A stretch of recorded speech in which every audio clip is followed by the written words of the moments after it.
Bismillahirrahmanirrahim. Assalamualaikum warahmatullahi wabarakatuh. Alhamdulillah hamdan katsiran tayyiban mubarakan fi kama yuhibbu rabbuna wa yarda.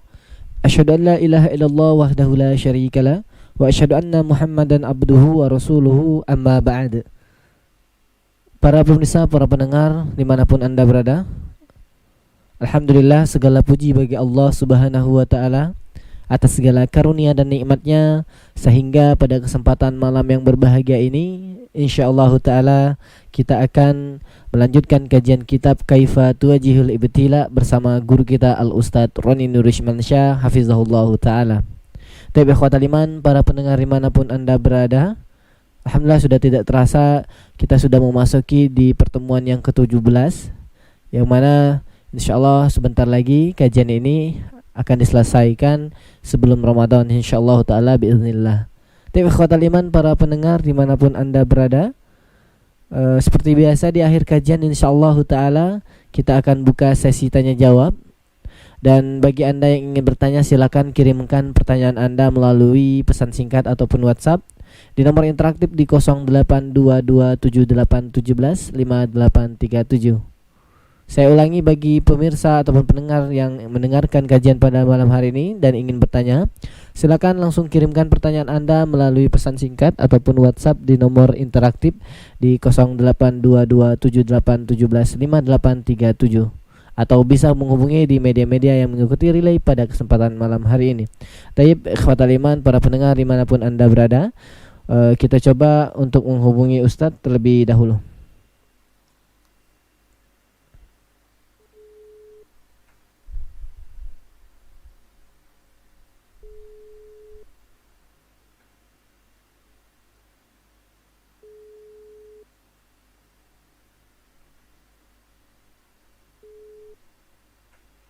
Assalamualaikum Ustaz. Waalaikumsalam warahmatullahi wabarakatuh. Gimana kabarnya, Tan? Alhamdulillah. Alhamdulillah. Tapi ikhwatal iman, para pendengar dimanapun Anda berada, alhamdulillah kita sudah terhubung bersama Ustaz di sini. Dan untuk mempersingkat waktu, kami persilakan kepada Al Ustaz, falyatafadhal mashkura.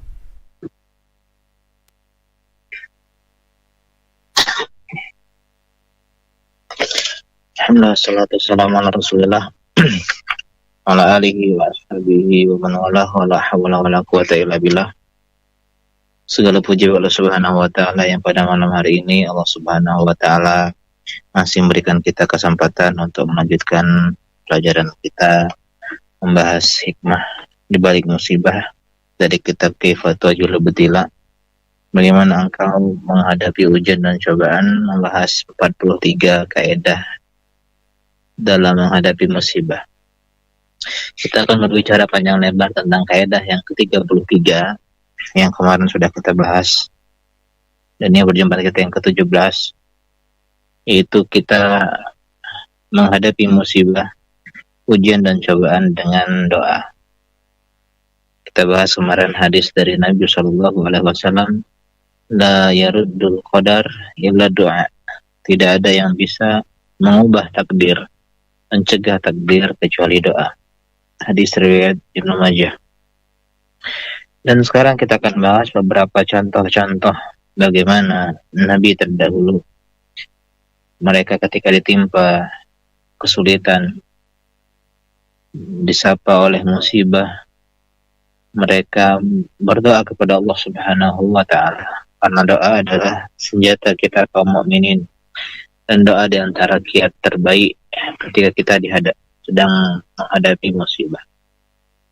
Nabi Nuh alaihi salam, Rasul yang pertama.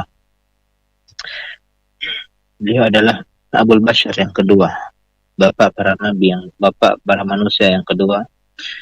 Beliau berdoa kepada Allah Subhanahu wa taala ketika ditimpa ujian, cobaan, berupa penghinaan atau sikap buruk dari orang-orang yang didakwahinya. Kata Nabi Nuh alaihi salam, ya, kata Allah Subhanahu wa taala surah As-Saffat ayat ke-75 dan 76, wa laqad nadana nuhun falani'mal mujibun. Dan Nabi Nuh alaihi salam telah berdoa kepada kami, dan kami sesungguhnya adalah sebaik-baik yang bisa memperkenankan doa, mengabulkan doa. wa najjaynahu wa ahlahu minal karbil adzim, dan kami menyelamatkan Nuh dan para pengikutnya dari bencana yang besar, pertama dari gangguan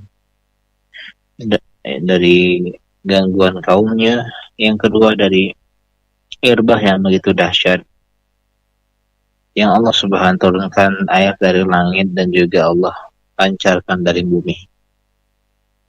Kemudian Nabi Ayub alaihi salam yang diberi cobaan belasan tahun dengan sakit kulit yang begitu lamanya, tapi Nabi Ayub alaihi salam tidak pernah berputus asa.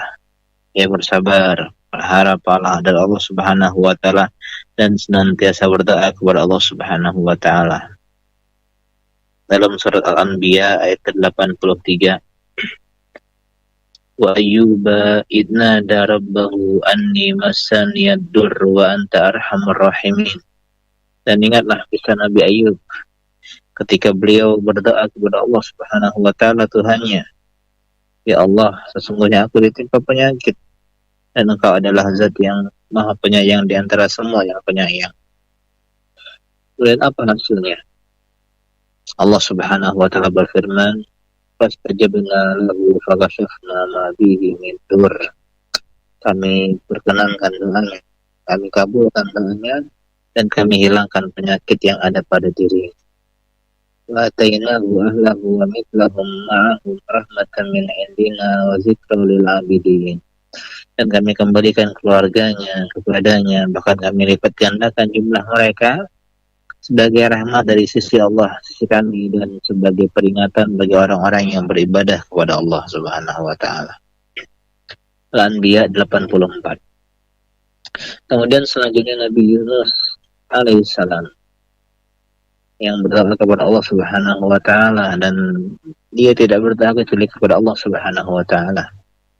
Kata Allah dalam surat Al-Anbiya ayat 87, wa zannun, dan ingatlah kisah Zunnun. Zunnun ini adalah julukan bagi Nabi Yunus alaihissalam, nun artinya ikan paus. Idzahaba mughadiban fazunna an la naqdir alaihi. Ketika Nabi Yunus alaihissalam pergi dalam keadaan marah, murka kepada kaumnya karena menolak dakwahnya, dan dia mengira bahwasanya kami tidak bisa menimpakan kesulitan kepada dirinya. Ya, singkat cerita, Allah Subhanahu wa taala wahyukan kepada paus untuk menelan Nabi Yunus alaihissalam. Kemudian fanada fi dzulumat, Nabi Yunus alaihissalam menyeru, berdoa dalam kegelapan-kegelapan.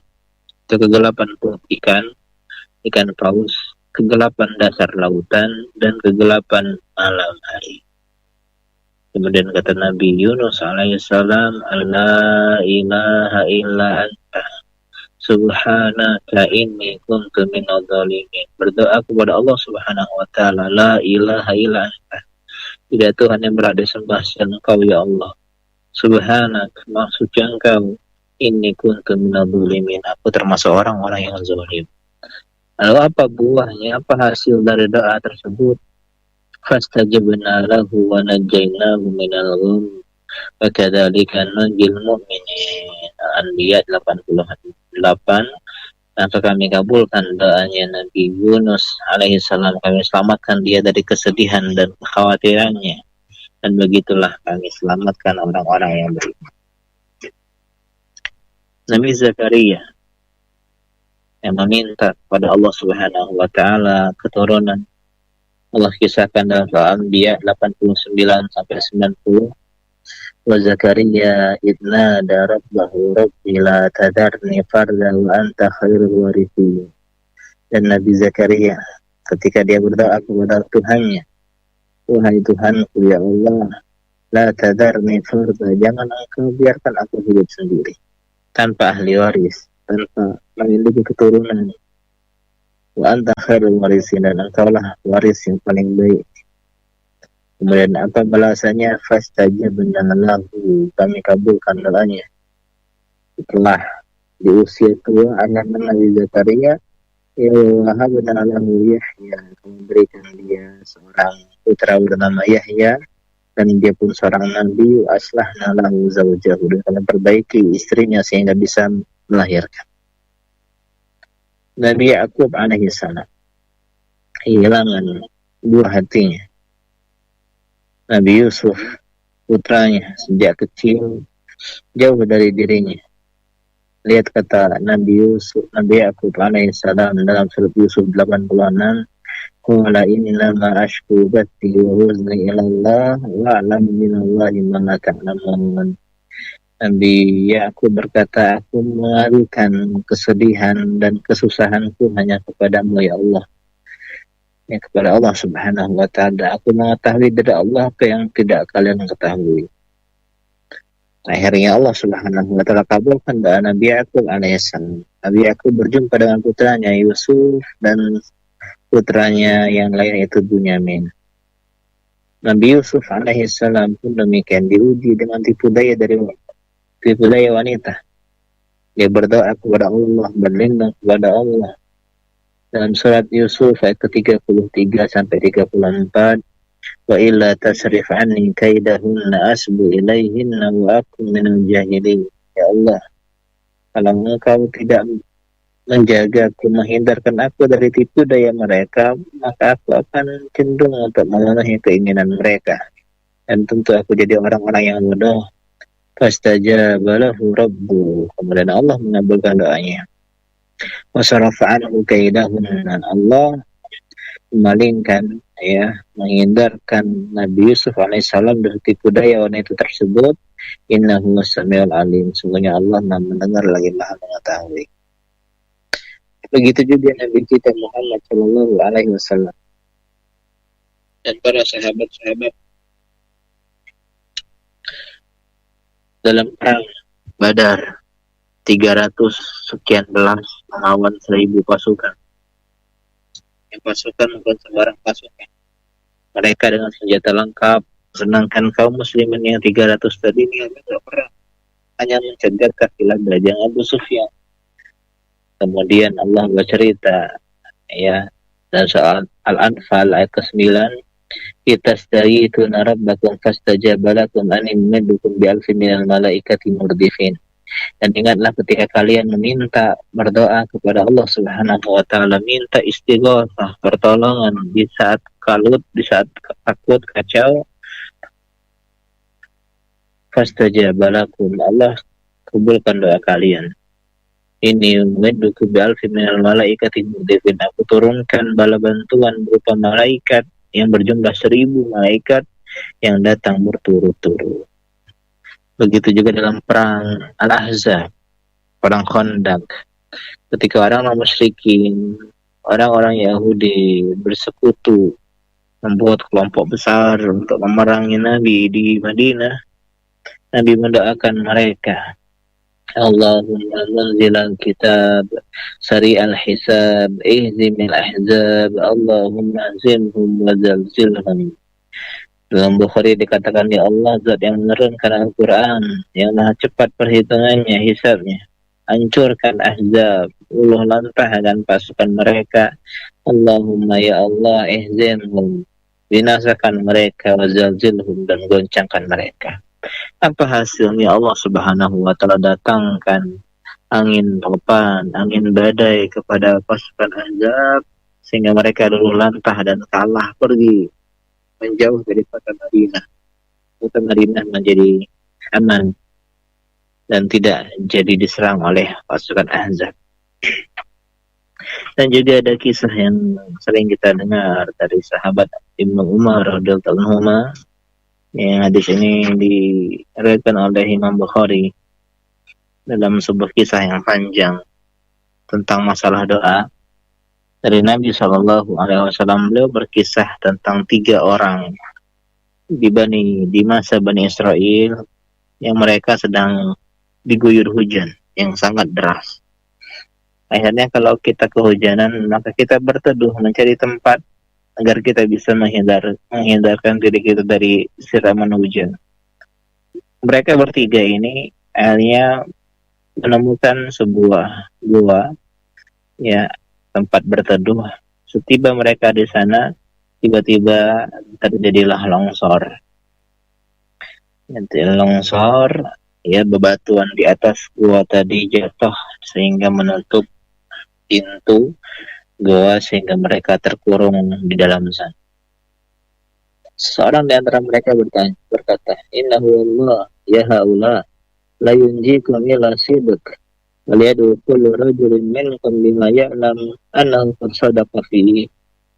Ya, demi Allah nih teman-teman, nggak ada yang menyelamatkan kita kecuali kejujuran kita. Maka marilah kita sama-sama berdoa kepada Allah Subhanahu wa taala dalam hal-hal yang Allah tahu bahwasanya kita berbuat hal demikian karena jujur karena Allah Subhanahu wa taala. Ikhlas karena Allah Subhanahu wa taala. Akhirnya ketiga-tiganya berdoa. Orang pertama berdoa, ya ini urutannya berbeda-beda ya.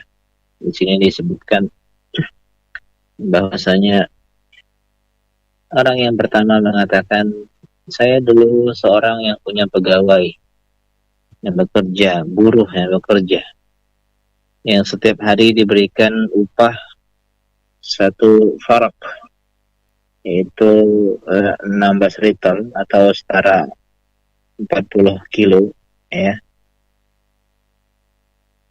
40 kilogram biji padi, ya, biji padi. Pernah suatu hari seorang buruh pergi meninggalkan pekerjaannya, selesai dari pekerjaannya tanpa mengambil upah. Ya, pergi selesai tanpa mengambil upah tersebut yang kurang lebih 40 kilo biji padi. Kemudian orang tadi ya mengembangkan harta upah yang belum diambil oleh buruh tadi. Jadilah seekor sapi. Ya, kemudian sapi tersebut ya, ada sapi ya, dalam hadis yang lain dikatakan kambing yang banyak ya. Kemudian suatu hari ya, mantan pegawai tadi, si buruh yang nggak ngambil upah tadi datang. Dia bilang, ya saya mau minta upah nih. Ya, kata si orang tadi, pergilah ke sapi, itu punya enggak ya. Aku tuh cuman ini satu farak saja, ya, upah satu farak. Dia mengatakan satu farak itu 7 kilo ya, bukan 40 kilo ya. Katanya enggak, itu kok sapi tersebut adalah upah. Akhirnya dia mengambil ya sapi tersebut dan pergi meninggalkan orang tersebut. Ya. Kemudian dia mengatakan, ya Allah, fa in kunta ta'lam anni fa'altu dzalika min khasyatik fafarij anna. Ya Allah, kalau kau tahu aku demikian, ya, aku berikan upah satu sapi kepada buruh tersebut ya, karena takut kepadamu, khawatir yang mengambil harta yang syubhat, jadi diberikan semua sapi tersebut untuk buruhnya, maka berikanlah kami jalan keluar. Akhirnya bergeserlah batu besar yang menutup mulut gua, tapi mereka tetap tidak bisa keluar dari sana. Orang yang kedua berdoa, ya Allah, ya saya memiliki kedua orang tua yang lanjut usia. Setiap hari ya, setiap malam sepulang dari kerja saya selalu bawa susu hasil perahan kambing milikku dan saya berikan untuk keduanya ya, terlebih dahulu dibandingkan dengan istri dan anak-anak. Jadi aku pengen tuh orang tua kedua tuh dengan susu. Karena suatu hari ya, karena ada satu dan lain hal, orang tersebut terlambat pulang ke rumah. Ya, ketika dia sudah memerah susu, mau pulang ke rumah karena sudah larut malam, orang tuanya sudah tertidur. Sedangkan dia sungkan untuk membangunkan orang tuanya sedang tidur terlelap. Sedangkan istri anak-anaknya merintih kelaparan, dia bilang enggak, pokoknya ibu ayah dulu. Ya, pokoknya orang tuanya dulu. Sampai akhirnya fajar terbit pagi harinya, ditunggu terus tadi ya, tetap berjaga terbangun. Ketika dia bangun, baru diberikan susu tersebut kepada orang tuanya, baru kepada istri dan anak-anaknya. Kemudian dia berdoa, ya Allah, seandainya kau tahu bahwasanya aku melakukan demikian itu karenamu, maka berikanlah kami jalan keluar. Bergeserlah kembali ya,